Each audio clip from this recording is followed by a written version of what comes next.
E Uhum. você tentar controlar a alimentação e procurar se engajar numa atividade física regular com o intuito de combater sobrepeso e obesidade é um aspecto fundamental na prevenção, porque a obesidade é um fator de risco muito relevante, não tem dúvida, consta esse dado na Uhum. literatura e na prática clínica nós temos visto muito frequentemente, inclusive nos nossos hospitais aqui do sul de Minas. Então, o combate à obesidade é um passo fundamental.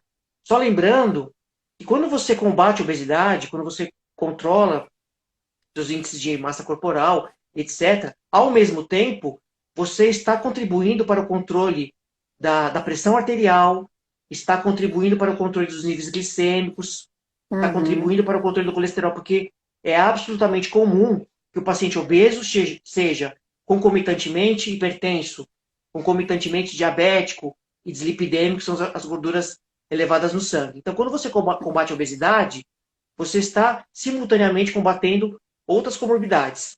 Só lembrando também que quando o paciente obeso requer terapia intensiva, ele também é um paciente difícil de ser tratado, porque você é fisioterapeuta, você sabe muito melhor do que eu em relação a isso. É um paciente mais difícil de conseguir insuflar o pulmão na ventilação Sim. mecânica. Se você eventualmente Uhum. precisar pronar o paciente, que é virá-lo de barriga para baixo, para melhorar a expansibilidade A do pulmão, oxigenação.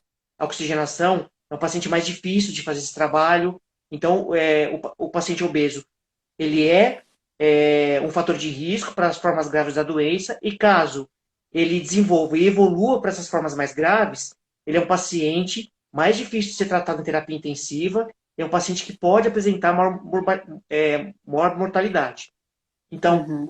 combate a obesidade e, concomitantemente, o paciente que é hipertenso, procurar ter muita disciplina no uso do seu antihipertensivo. Só lembrando que o tratamento da hipertensão não é só remédio, é alimentação adequada, com ingesta salina controlada, evitar ingesta calórica excessiva. Então, sem dúvida nenhuma, usar sua medicação corretamente, porque quando você controla a sua pressão para níveis tensionais adequados, você está poupando o seu rim, você está poupando o seu cérebro, está poupando o seu coração de um trabalho excessivo. Então, também o tratamento adequado da hipertensão também é uma excelente estratégia para você prevenir essa infecção. E, mais uma vez, se o paciente hipertenso já tem algum grau de lesão renal ou lesão cardíaca pela hipertensão e desenvolve as formas mais graves de infecção pela Covid-19, ele também trata-se de um paciente de maior mortalidade. E não podemos nos esquecer do diabetes. O Sim. diabético é um paciente também que requer muito cuidado, porque é muito comum o paciente diabético, concomitantemente, ter alguma lesão renal pelo diabetes, ou ter alguma lesão cardíaca, coronariana pelo diabetes. Então, é pedra fundamental controlar os níveis glicêmicos, seja com medicação, seja com alimentação saudável. E sem contar também que o paciente diabético descontrolado, ele é um imunossuprimido em potencial.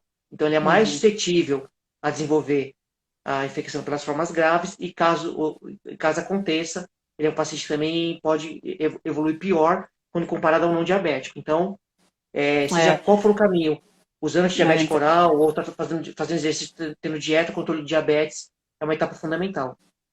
é interessante porque agora a gente está num momento que muitas pessoas estão paranoicas, né? Com medo. A maioria, em algum momento, a gente já passou de um ano de pandemia, em algum momento teve uma preocupação excessiva. Eu já tive um momento de preocupação excessiva. Já passou a conseguir controlar, foi rápido, mas vira e mexe tem uns picos aí, né? De Uhum. paranoia, de preocupação, de medo. Então, eu acho que a gente pode aproveitar esse momento e fazer o que nós temos em mãos, que é cuidar da saúde, jogar essa paranoia aí para o lado positivo, né? Claro, Porque tem claro. que estar andando em ovos agora, né? A gente não pode dar um Uhum. vacilozinho com a nossa saúde. Qualquer espirrinho que eu dou, muitas pessoas também que eu já conversei, qualquer coisinha que acontece já para tudo. Então, assim, Uhum. tem que estar bem alinhadinho nesse momento com a saúde, não de uma forma às vezes a gente vê isso de uma forma muito pejorativa, né? Só de atividade física, eu prefiro ficar no meu sofá, ou gosto de comer qualquer bobeira, não sou feliz assim. mas é um momento que as pessoas estão morrendo por causa disso, né? De não Claro. ter a sua saúde alinhadinha ali, né? Não a maioria está mudando, não é uma certeza total, mas é uma estatística. Então, é bom É. você ter falado isso para a galera ficar atenta mesmo, que agora é a hora, não dá para brincar, vamos lá, vamos mudar o foco e ficar firme nessa questão, tanto da saúde pessoal, né, de fazer atividade física e se alimentar bem, quanto ter esse acompanhamento médico para quem precisa tomar medicamento, tá super na linha ali, né? Por exemplo, no tocante à atividade física, não podemos nos esquecer que as aglomerações em ambiente Uhum. fechado devem ser evitadas, porque isso é um grandíssimo fator de risco para as infecções. Então, não há justificativa para uma pessoa fazer uma caminhada ao ar livre, Na própria casa. ou dentro de casa, no quintal de casa, ou num lugar arejado, num espaço livre, pode até estar com um companheiro que divide a residência do lado, Sim. mas fora atividades em grupo, em ambiente fechado, assim, pelo menos uma caminhada ao ar livre, acho que não existe justificativa. E o benefício líquido desse tipo de investimento, né, que é atividade física, Uhum. é líquido e certo. O paciente Uhum. que a gente percebe, a gente vê isso na prática, né?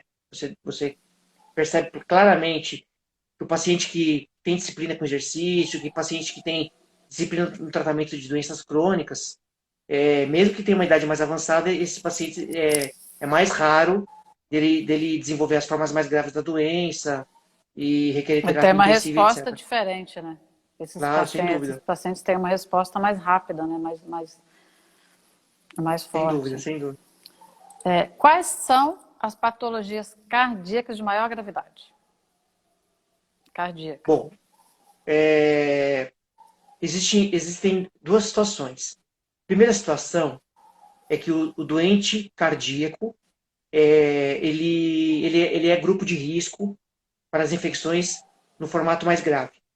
Quais doenças cardíacas eu destacaria? Primeira, é a doença que mais mata no mundo, é o paciente doente, portador de doença de coronária. Tá? A coronária é um caninho que leva sangue oxigenado e que nutre o músculo cardíaco. O paciente que é portador de obstrução, desculpa, o paciente que é portador de obstrução da coronária, seja ela tratada ou não, porque às vezes o paciente é portador de obstrução e ele trata só com remédio. Às vezes o paciente tem uma obstrução, tratou com stent, que é uma molinha que coloca dentro da artéria, ou às vezes ele fez a cirurgia de revascularização.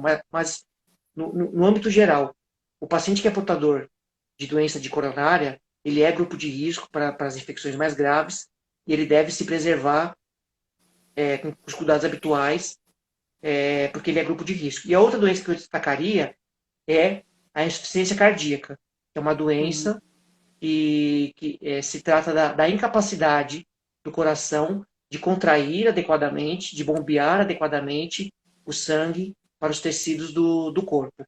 Geralmente, esses pacientes têm um coração aumentado de tamanho, têm um déficit de contratilidade, e esses pacientes portadores dessa deficiência são também grupos de risco para as infecções mais graves.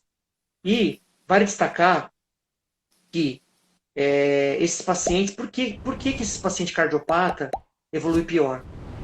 Porque a gente sabe, Bianca, que 5% dos pacientes que vão se infectar com coronavírus são aqueles pacientes mais graves que irão requerer internação e terapia intensiva.